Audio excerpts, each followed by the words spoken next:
서로 축복하십니다. 오늘도 은혜 받고 행복하세요.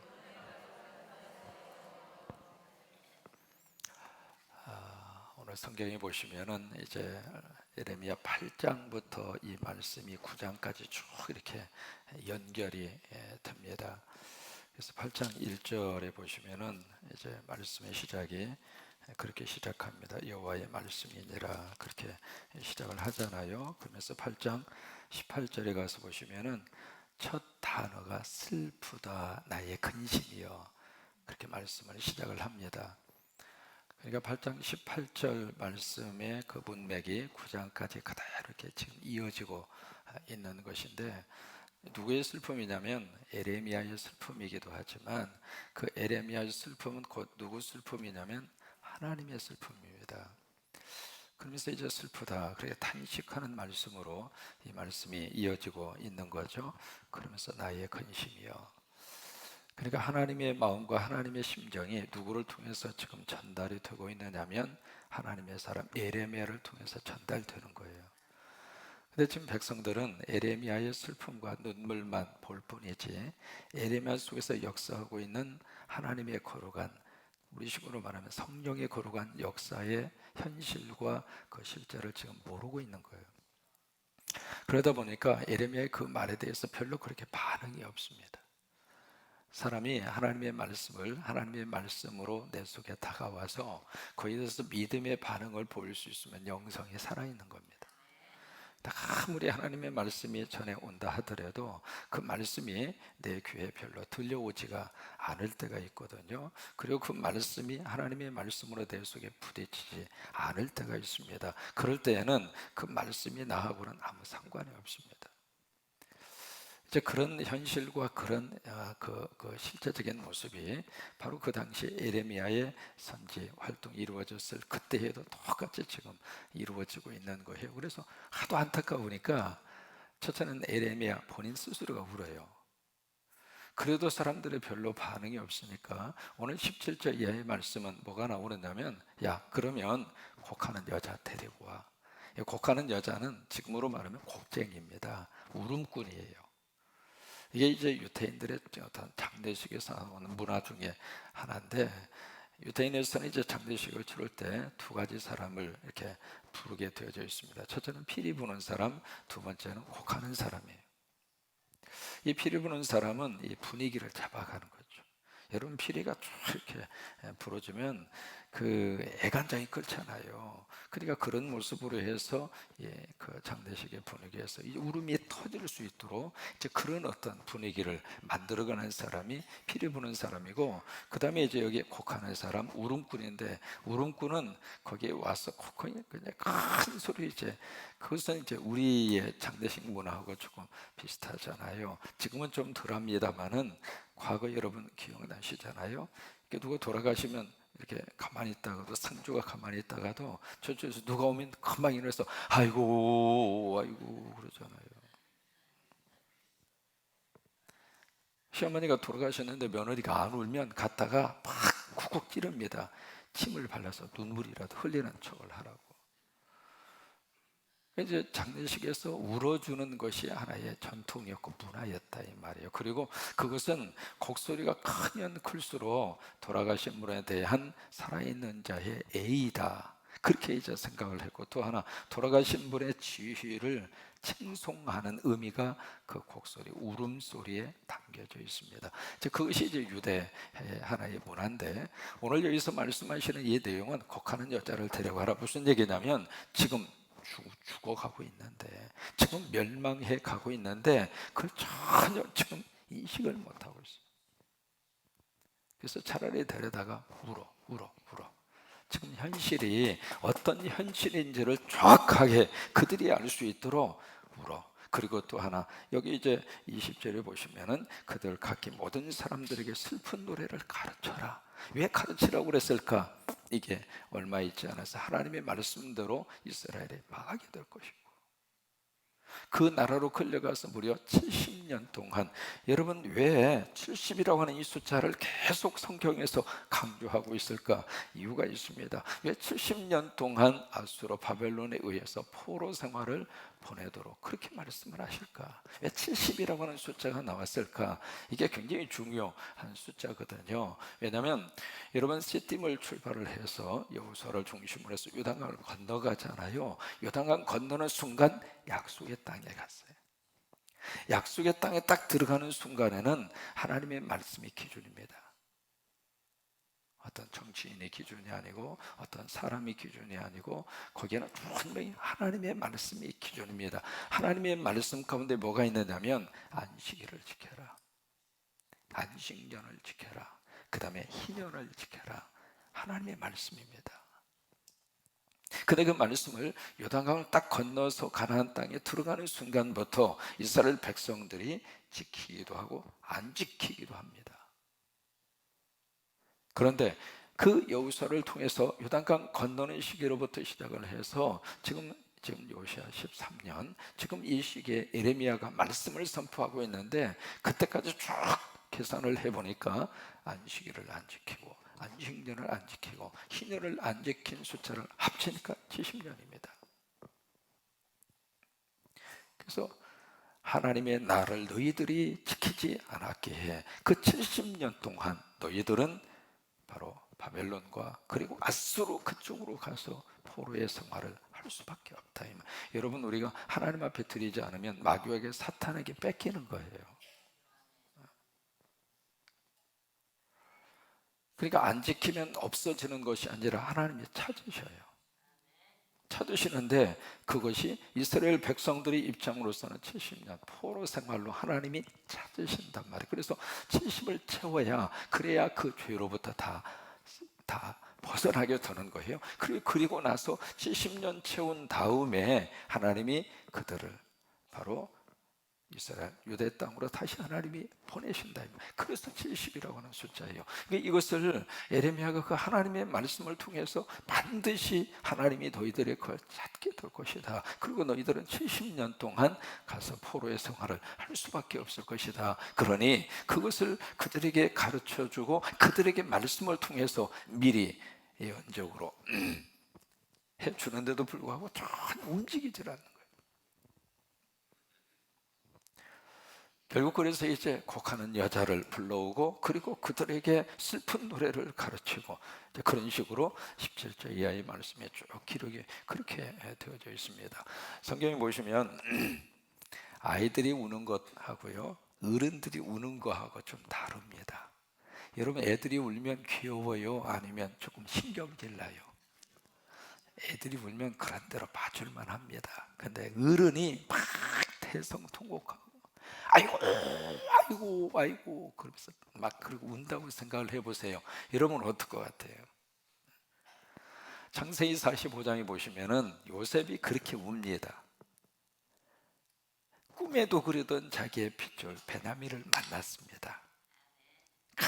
만난 다음에 창세기 45장에 얼마만이 크게 울었으면은 애굽 사람들이 다 듣더라. 그러니까 이 요셉이 막 대성통곡을 한 거예요.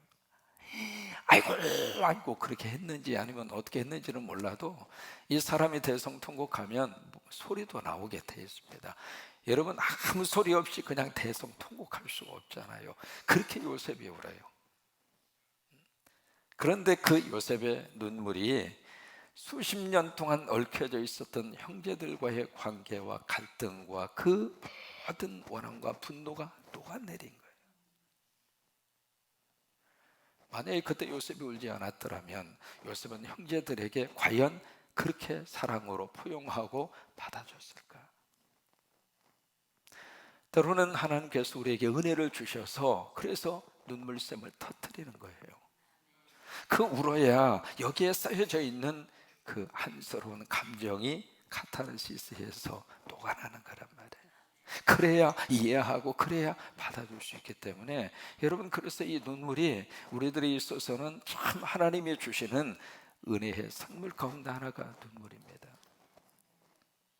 다윗은 일생 동안 2번 옵니다. 저는 사무엘하 1장에 보시면 거기에 이제 사울과 요나단이 죽습니다.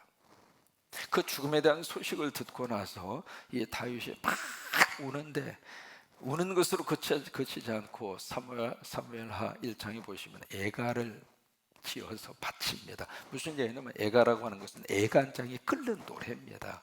그것을 지어서 사울과 요나단은 추모를 하고 그렇습니다. 자, 보실까요? 다윗의 입장으로서는 다윗의 죽음이 반가울까요? 슬플까요?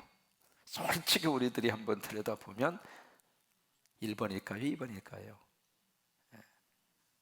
왜냐하면 계속해서 이 사울이 다윗을 죽이려고 추격했잖아요. 한두 번이 아니고 그런 사람이 죽었어요. 그러면 요나단은 친구의 관계이기 때문에 슬플 수밖에 없습니다만은 사울 같은 경우에 있어서는 다윗이 봤을 때 어떤 마음이 들었을 것 같아요. 겉으로는 안 됐다 그러지만 속으로는 잘 죽었다, 그런 마음이 들 수 있는 관계라 그 말이에요. 그런데 이 다윗은 사울과 요나단의 죽음 앞에 팍, 그것을 지금 누가 보고 있는가? 백성들이 보고 있습니다. 백성들이 그 모습을 보면서 다윗의 진심을 거기서 알아내는 거예요. 야, 저 양반은 큰 그릇이구나. 저 양반은 제대로 된 지도자구나. 자기의 관계 속에서 그렇게 죽이려고 하던 그 사람이 죽었음에도 불구하고 그것을 꼬숩다고 생각을 안 하고, 그것을 쾌재를 부르고 있지 아니하고, 그것을 슬퍼하고, 그것을 애가를 지어서 조문을 하고, 그의 백성들의 마음의 문이 열린 거예요. 두 번째로 다윗이 언제 오는가? 사무엘하 3장입니다. 거기 이제 아브넬이라고 하는 사람이 등장을 해요. 근데 이 사람이 이제 둘로 쫙 갈라졌잖아요. 그래서 남쪽에 유다하고 북쪽에 이스라엘하고, 거의 대부분 사람들이 북쪽으로 다 쏠려 있었어요. 이쪽에 남쪽에 다윗을 중심으로 한 나라는 딱 두 지파, 유다하고 베냐민 지파. 그런데 베냐민 지파는 작았거든요. 그래서 그냥 결국 유다 지파 하나로 나라가 형성이 돼 있었던 거죠. 그러니까 아주 작은, 인구도 작고 땅덩어리도 작고.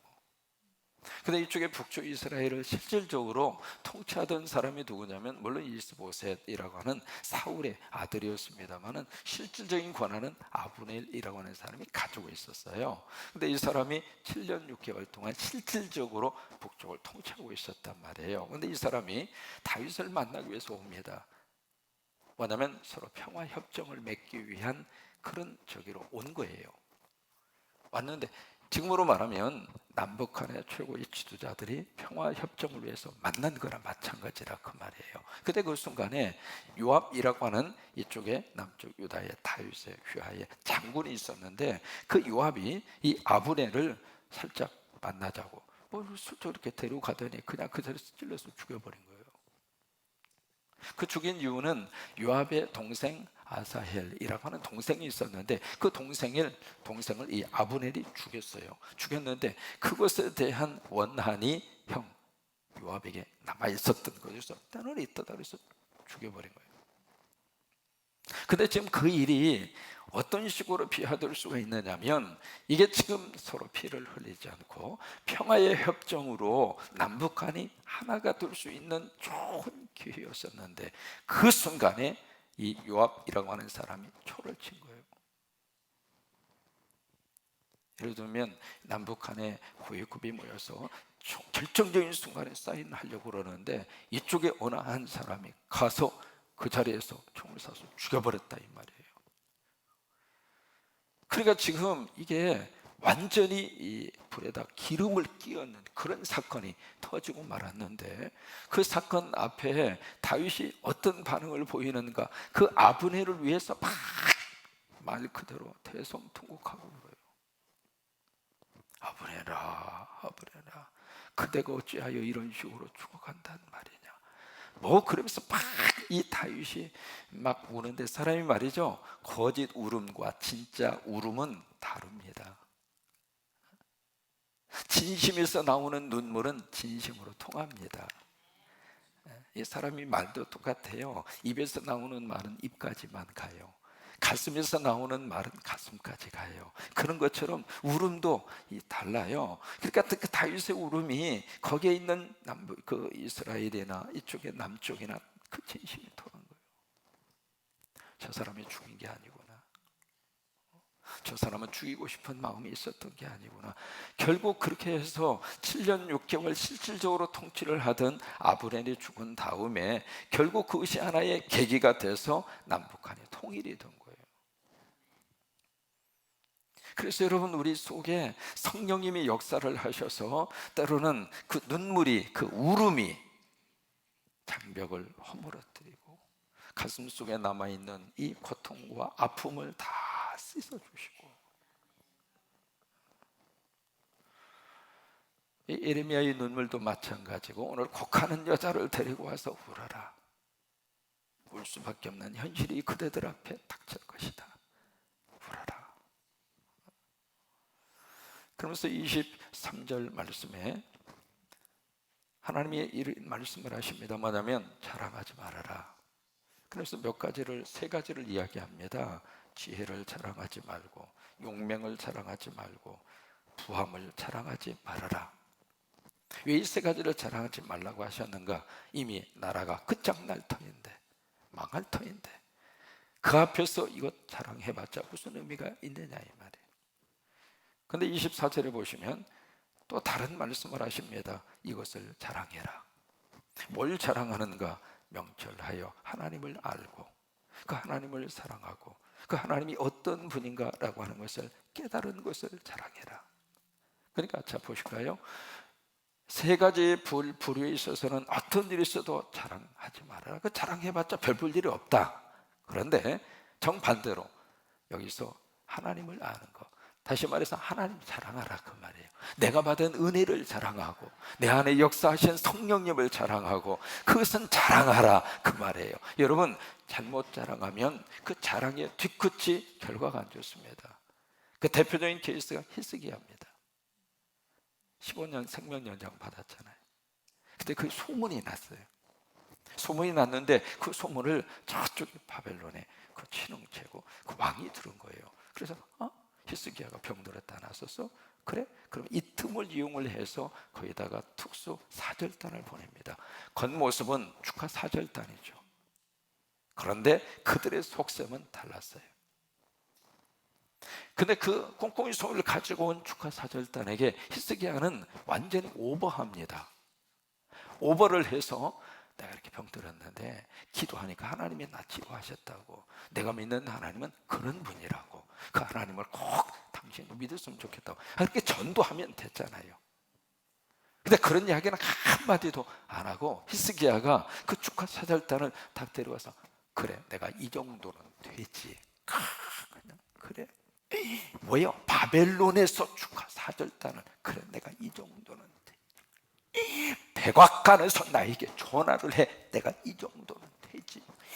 그러면서 말이죠, 완전히 사람이 오버를 해서 자기 나라에서 보여줘서는 안 되는 것을 다 문을 열어 제껴서 다 보여주고, 무기고도 보여주고 창고도 보여주고.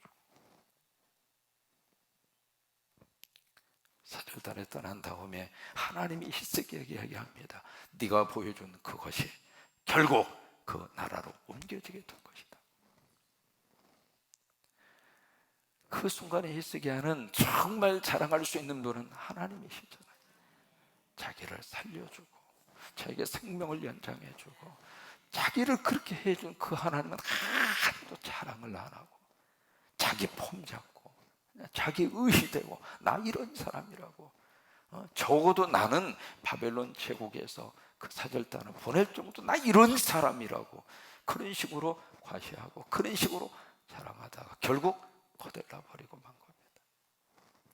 히스기야의 아들 므낫세가 그 뒤에 태어났거든요. 그래서 므낫세로부터 시작을 해서 나라가 기울어진 거예요. 그래, 오늘도 오늘 하루를 살면서 저나 여러분이나 내 안에서 참 예수님의 자랑하는, 그냥 성령님을 자랑하는 그런 하루가 되실 수 있게 되기를 바랍니다. 그렇게 자랑하고 싶은 것이 있어도 꼭 참고 그저 하나님이 하셨어요. 하나님이 하셨어요. 우리 어제부터 우리 어린이집 선생님들이 새벽 기도를 지금 쌓고 계세요. 여러분 아시는 것처럼 이 어린이집 운영 자체가 만만치 않는 시대를 만났습니다. 아이들도 별로 낳지도 않고 국가의 교육 시스템 자체가 해가 갈수록 달라지고 있고, 지금 이제 제가 하는 어린이집은 다 국가에서 흡수를 해서 국공립으로 다 전환시키고 있고, 전환이 되면 무슨 일이 있는가? 우리가 원하는 신앙적인 교육 하나도 못 시킵니다. 토라고 뭐고 할 것 없이 정부에서 원하는 교육 시스템 그대로 따라서 해야 되고, 안 하면 지원 끊기고. 사실은 그게 굉장히 무서운 겁니다. 여러분 어렸을 때부터 기도를 받고, 어렸을 때부터 말씀으로 양육을 받고, 어렸을 때부터 안수 기도를 받고 자란 아이하고 그렇지 않는 아이하고 한번 두고 보십시다. 결과가 어떻게 될지. 그럼에도 불구하고 지금 부모님들이 그 국공립에서는 정부에서 다 해주니까 돈 안 내도 되고 그것만 생각을 하는데, 영적으로 봤을 때에는 이게요 엄청난 차이가 있는 거예요. 그래도 우리 교회에 어린이집이 있어서 어린이집에 이게 하고 싶어도 이게 없으면 못하잖아요. 그래도 어린이집에 있어서 여러분도 함께 기도해 주셨으면 좋겠습니다. 남의 일이 아니고요, 우리 원장님 그리고 선생님들에 맡겨주고 알아서 하라 그런 일이 아니라, 사실은 거기서 우리 귀한 어린 생명들을 영적으로 믿음으로 하나님의 자녀들로 그렇게 양육시키는 모판입니다. 모내기를 해야 되는데 모판에 모내기 심을 수 있는 그게 없으면 뭘 갖다 심습니까? 어제부터 우리 나와서 새벽 기도하는 모습을 보니까 감사하기도 하고, 우리 선생님들 하나님이 꼭 축복하시기를 바라고, 그 영생의 마음으로 우리 어린 생명들 잘 양육해 주시기를 바라고. 자, 우리 선생님들 차례에서 한번 일어나셔요. 어린이집 선생님들, 어제부터 우리 새벽의 차단을 쌓고 있는 새벽 기도하고 또 하루 종일 아이들 양육하고 쉽지가 않을 터인데 잘 감당해 주기를 바라면서 여러분 크게 박수 한번 해주셔요.